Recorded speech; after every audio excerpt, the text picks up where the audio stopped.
I'm Cape Joel, and before we get to what I'm sure will be another great comic book video, I wanted to tell you a little bit about Bambox. Bambox is a one-of-a-kind geeky gift box service that delivers goodness to your door every single month. What sets Bambox apart from other box services out there? Well, for one, you get one-of-a-kind signed works of art like these right here. You got a great little Star Trek work from the new Abram movie signed by Deep Roy, the dude in the alien costume. You got this nice little Deadpool Bob Ross mashup that's very cool, will lighten up any wall, as well as many other geeky goodies inside. You got exclusive one-of-a-kind pins. You've got a very nice Christmas-themed Nightmare Before Christmas bill, very sweet, will sure to make you very popular with the Hot Topic crowd, and I know there has to be some Christmas Story fans out there. You ever wanted a leg lamp of your own? Well, now you can have it, and it's super tiny.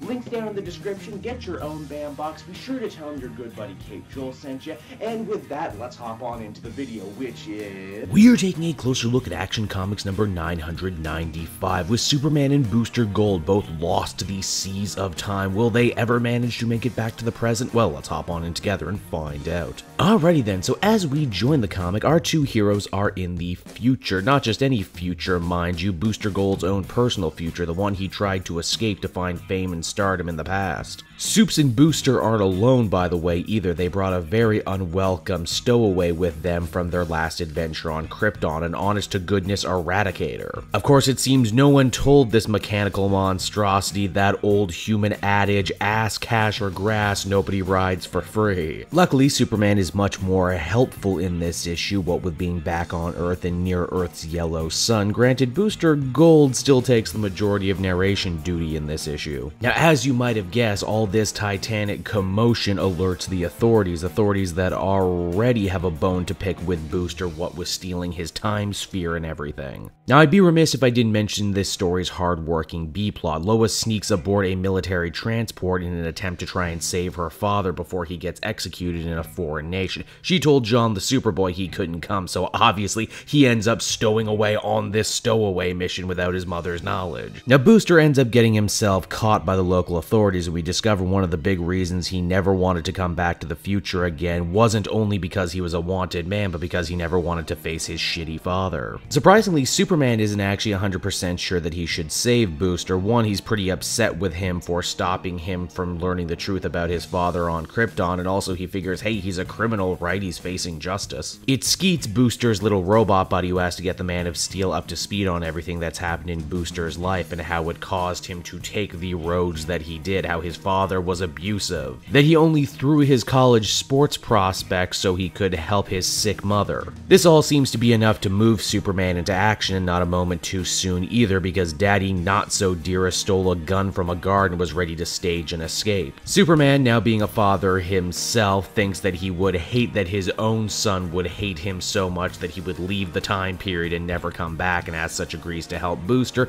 and even facilitates a reunion between Booster and his mom. Aw, isn't that sweet. Now, as the comic winds down, our heroes make ready to return to the present, only once again there seems to be a malfunction with their device and they end up flying God only knows where. When they, however, do get out, though, they discover that this world is vastly different than the one they left. This world is under the foot of General Zod. Uh-oh. So that was Action Comics number 995, everybody, and overall it was decent enough. I feel that this was a real Booster Gold-centric detour, and it was hard to not feel like it was just a little bit of filler. Yeah, it's cool to see Jurgens build this bigger theme about fatherhood, Superman and John, Booster and his dad, Lois and her dad, etc, etc. It was cool to see Superman conflicted about trying to save Booster, but you knew he was gonna do it. He's Superman, he always does what's right in the end. And that's kind of the problem in general here. There wasn't really a lot of tension going on because you pretty much knew how this story had to end.